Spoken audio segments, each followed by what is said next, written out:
નમસ્કાર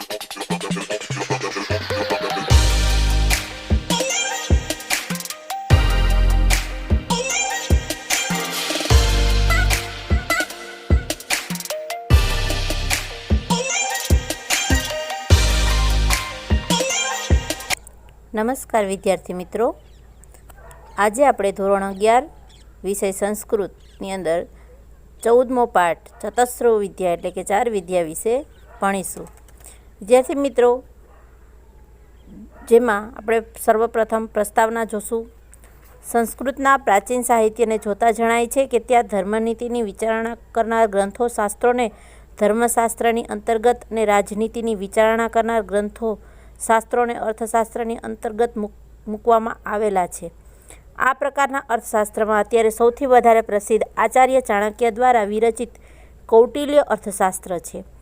ઈસવીસન પૂર્વે લગભગ 300 વર્ષ પહેલાં રચાયેલા મનાતા આ રાજનીતિશાસ્ત્રના ગ્રંથે પોતાની અનેક વિશેષતાઓને કારણે અર્થશાસ્ત્રના પર્યાયનું રૂપ લઈ લીધું છે. અત્યારે અર્થશાસ્ત્ર એમ કહેતા આ કૌટિલ્ય અર્થશાસ્ત્ર એમ સમજાય છે. પ્રસ્તુત પાઠમાં કૌટિલ્ય અર્થશાસ્ત્રના પ્રથમ અધિકરણમાંથી લેવામાં આવ્યું છે. આ ગ્રંથની શૈલી વિશિષ્ટ છે.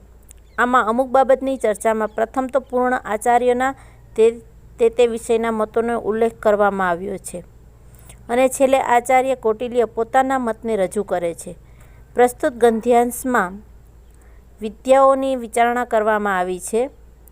આ પ્રસંગે પ્રથમ માનવ, બ્રાહસ્પત્ય અને ઓશનસ એ 3 મતોને નોંધીને તે પછી કૌટિલ્ય પોતાનો મત રજૂ કર્યો છે. આ રીતે આ ગ્રંથમાં કૌટિલ્યની પૂર્વના રાજનીતિ શાસ્ત્રના નિષ્ણાંતોના મત પણ સુરક્ષિત રહી શક્યા છે. રાજા પોતાની નૈસર્ગિક પ્રતિભાથી રાજકાર્યમાં સફળ થતો હોય છે, પણ જો તેને વધારે પ્રમાણમાં અને કાયમી ધોરણે સફળ થવું હોય તો તેણે વિદ્યાનો આશ્રય લેવો જોઈએ. આ વિદ્યાઓ કઈ કઈ છે અને તેમનો ક્યારે, કેવી રીતે અને શા માટે ઉપયોગ કરવાનો છે તેની સૂક્ષ્મ વિચારણા સૂત્રાત્મક રીતે અહીં થવા પામી છે. ટૂંકમાં આ પાઠની અંદર કે રાજા જ્યારે રાજનીતિ કરતો હોય છે ત્યારે સફળ નેતા ક્યારે થઈ શકે, તો તેના માટેની જે વિદ્યાઓ છે એ વિદ્યાઓનો એને આશ્રય લેવો જોઈએ અને આ વિદ્યાઓ કેવી છે, કઈ છે એની એને ખ્યાલ હોવો જોઈએ. એનું સૂક્ષ્મ નિરીક્ષણ છે અહીંયા આ પાઠની અંદર કરવામાં આવ્યું છે. વિદ્યાર્થી મિત્રો, હવે આપણે સંસ્કૃત અને પછી એનું ભાષાંતર જોશું. સંસ્કૃત ત્રયી વાર્તા દંડનીતિશ્ચ માનવાહ. ત્રયી વાર્તા, ત્રયી એટલે કે 3 વેદ, ત્રયી એટલે કે 3 વેદ, વાર્તા એટલે કે કૃષિ, પશુપાલન તથા વેપાર વાણિજ્યનું જ્ઞાન આપતી વિદ્યા, જેને વાર્તા કહેવામાં આવે છે. દંડનીતિશ્ચેતિ માનવાહ અને અપરાધીને દંડ આપવાની નીતિ હોય એમ મનુના મતનો સ્વીકાર કરનાર સૌ કોઈ માનવો કહે છે. વાર્તા દંડનીતિશ્ચેતિ બ્રાહસ્પત્યાહ. વાર્તા અને દંડનીતિ હોય એમ બૃહસ્પતિનો મત સ્વીકારનારા સૌ બ્રાહસ્પત્યો કહે છે. દંડનીતિરેકાહ વિદ્યા ઇતિ ઓશનસાહ.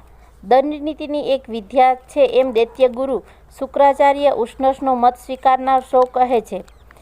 ચતસ્ર એવ વિદ્યા ઇતિ કૌટિલ્ય.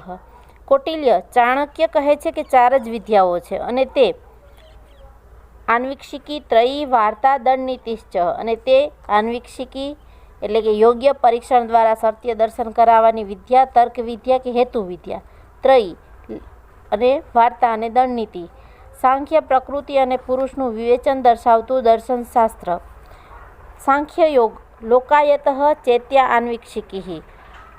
સાંખ્ય યોગ એટલે કે અષ્ટાંગ યોગનું પતંજલિ રચિત એક દર્શનશાસ્ત્ર અને ન્યાયશાસ્ત્ર એ આન્વીક્ષિકી છે. ધર્મો ધર્મત્રયમ, ધર્મ અને અધર્મ, કર્તવ્ય અને અકર્તવ્ય ત્રણેય વેદમાં છે. અર્થા અનર્થ વાર્તાયામઃ, અર્થ અને અનર્થ કૃષિ દ્વારા પ્રાપ્ત થતું યોગ્ય અને અયોગ્ય એવું ફળ ધન વાર્તા નામની વિદ્યામાં છે. નૈના પન્યો દંડનીત્યામઃ, દંડનીતિમાં ન્યાય અને અન્યાય વિશે છે. ફરીથી એક વખત આપણે આટલું ભાષાંતર જોશું. 3 વેદ એટલે કે ઋગ્વેદ, યજુર્વેદ અને સામવેદ એને 3 વેદ કહેવામાં આવે છે, જેની અંદર ઋગ્વેદ, યજુર્વેદ અને સામવેદ આવે છે. વાર્તા એટલે કે કૃષિ, પશુપાલન તથા વેપાર વાણિજ્યનું જ્ઞાન આપતી વિદ્યા, જેને વાર્તા કહેવાય છે. અપરાધીને દંડ આપવાની નીતિ હોય એ મનુના મતનો સ્વીકાર કરનાર સૌ કોઈ માનવો કહે છે. વાર્તા અને દંડ નીતિ હોય એમ બૃહસ્પતિનો મત સ્વીકારનાર સૌ બ્રાહસ્પત્યો કહે છે. દંડ નીતિ જ એમ વિદ્યા છે એમ દૈત્યગુરુ શુક્રાચાર્ય ઉષ્ણસનો મત સ્વીકારનાર સૌ કહે છે. કૌટિલ્ય ચાણક્ય કહે છે કે 4 જ વિદ્યાઓ છે અને તે આન્વીક્ષિકી, યોગ્ય પરીક્ષણ દ્વારા સત્ય દર્શન કરાવતી વિદ્યા, તર્ક વિદ્યા કે હેતુ વિદ્યા, ત્રયી, વાર્તા અને દંડ નીતિ, સાંખ્ય પ્રકૃતિ અને પુરુષનું વિવેચન દર્શાવતું દર્શનશાસ્ત્ર, અષ્ટાંગયોગનું પતંજલિ રચિત એક દર્શનશાસ્ત્ર અને ન્યાયશાસ્ત્ર એ આન્વીક્ષિકી છે. ધર્મ અને અધર્મ, કર્તવ્ય અને અકર્તવ્ય એ ત્રણેય વેદમાં છે. અર્થ અને અનર્થ, કૃષિ દ્વારા પ્રાપ્ત થતું યોગ્ય અને અયોગ્ય એવું ફળ ધન, વાર્તા નામની વિદ્યામાં છે. દંડ નીતિમાં ન્યાય અને અન્યાય વિશે છે. ત્યારબાદ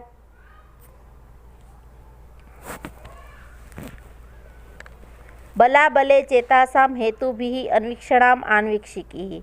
બલાબલે એટલે કે સબળ અને નિર્બળ, ચેતાસો હેતુભિ એમનું ન્યાય વડે પરીક્ષણ કરતી વિદ્યા તે આન્વીક્ષિકી છે. શા આન્વીક્ષિકી લોકસ્યોપકરોતિ, તે આન્વીક્ષિકી લોકો પર, સમાજ પર ઉપકાર કરે છે. વ્યસને અભ્યુદયે, આપત્તિમાં તે ઉન્નતિના નિર્ણયને વિચારને સહજ રીતે સ્થાપિત કરે છે. વ્યસને અભ્યુદયે ચ બુદ્ધિમ અવસ્થાપ્યતિ, પ્રજ્ઞાવાક્ય ક્રિયાવેશાર્ચ કરોતિ, અને વિચાર, વચન અને કર્મોમાં રહેલી નિપુણતાને સંપન્ન બનાવે છે. સામ્યજ્ઞ યજુર્વેદ શાસ્ત્રતૈ, સામવેદ, યજુર્વેદ અને ઋગ્વેદ આ ત્રણેય ત્રયી છે. ત્રયાહિ રક્ષિતો લોક પ્રસિદ્ધતિ ન સિદ્ધતિ, ખરેખર ત્રયી વડે રક્ષાયેલ સમાજ પ્રસન્ન રહે છે અને દુઃખી થતો નથી. કૃષિ પશુપાલ્ય વાણિજ્ય ચ વાર્તા, કૃષિ કાર્ય અને પશુપાલન તથા વેપાર વણજ એ વાર્તા છે. ધાન્ય, પશુ, હિરણ્ય, કુપ્ય, વિશિષ્ટ પ્રદાનોદોપકારિકી, અનાજ, પશુ, સોનું, તાંબુ અને વિશિષ્ટ ઉદ્યોગ વ્યવસાય આપતી હોવાને કારણે તે ઉપકાર કરનારી છે. આન્વીક્ષિકી ત્રયી વાર્તાનામ યોગક્ષેમ સાધનો દંડઃ. આન્વીક્ષિકી એટલે કે પરીક્ષણ દ્વારા સત્ય દર્શન કરાવતી વિદ્યા. ત્રયી 3 વેદો ઋગ્વેદ, યજુર્વેદ, સામવેદ અને કૃષિ, પશુપાલન તથા વેપાર વણજનું જ્ઞાન આપતી વિદ્યાના યોગક્ષેમના સાધનવાળો દંડ છે. તસ્ય નીતિ દંડ નીતિ, તેને નીતિ એ દંડ નીતિ છે. ફરીથી વિદ્યાર્થી મિત્રો એટલું ભાષાંતર જોઈ લઈએ. સામવેદ, ઋગ્વેદ અને યજુર્વેદ એ ત્રણ ત્રયી છે. ખરેખર ત્રયી વડે રક્ષાયેલ સમાજ પ્રસન્ન રહે છે અને દુઃખી થતો નથી. કૃષિ કાર્ય અને પશુપાલન તથા વેપાર વણજ એ વાર્તા છે. વાર્તા કોને કહેવાય તો કે કૃષિ કાર્ય, પશુપાલન તથા વેપાર વણજ એને વાર્તા કહેવાય છે. અનાજ, પશુ, સોનું, તાંબુ અને વિશિષ્ટ ઉદ્યોગ વ્યવસાય આપતી હોવાને કારણે તે ઉપકારક કરનારી છે. આન્વીક્ષિકી કોને કહેવાય તો કે આન્વીક્ષિકી પરીક્ષણ દ્વારા સત્ય દર્શન કરાવતી વિદ્યા. ત્રયી 3 વેદો ઋગ્વેદ, યજુર્વેદ, સામવેદ. ત્રયી કોને કહેવાય તો કે જેમાં 3 વેદોનો સમાવેશ થતો હોય ઋગ્વેદ, યજુર્વેદ અને સામવેદ. અને કૃષિ, પશુપાલન તથા વેપાર વણજનું જ્ઞાન આપતી વિદ્યાને યોગક્ષેમના સાધનવાળો દંડ છે. તેની નીતિ એ દંડ નીતિ છે. ત્યારબાદ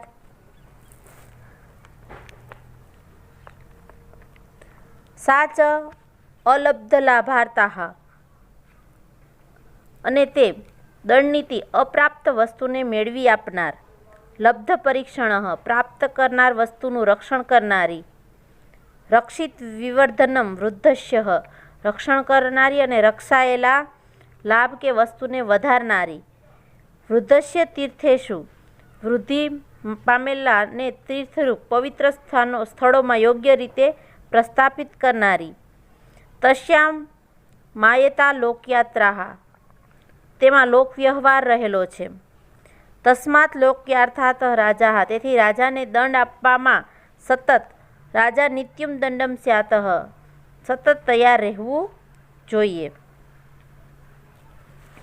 રાજા વાર્તાયા પ્રાપ્તેન કોશેન પ્રયાયમ પ્રસ્થાપિતેન દંડેન ચ સ્વપક્ષ પરપક્ષ વશીકરોતિ. રાજા વાર્તાયામ પ્રાપ્તેન કોશમ, રાજા વાર્તા વડે પ્રાપ્ત ધનરાશિ દ્વારા પ્રજાયામ પ્રસ્થાપિતેન દંડે, પ્રજામાં નિત્ય કરેલા ધનથી અને દંડથી, ચ સ્વપક્ષ પરપક્ષ, પોતાના સમુદાયને અને પારકા સમુદાયને, એટલે સ્વપક્ષ અને પરપક્ષ એટલે કે પોતાના સમુદાય અને પારકા સમુદાયને વશ કરે છે.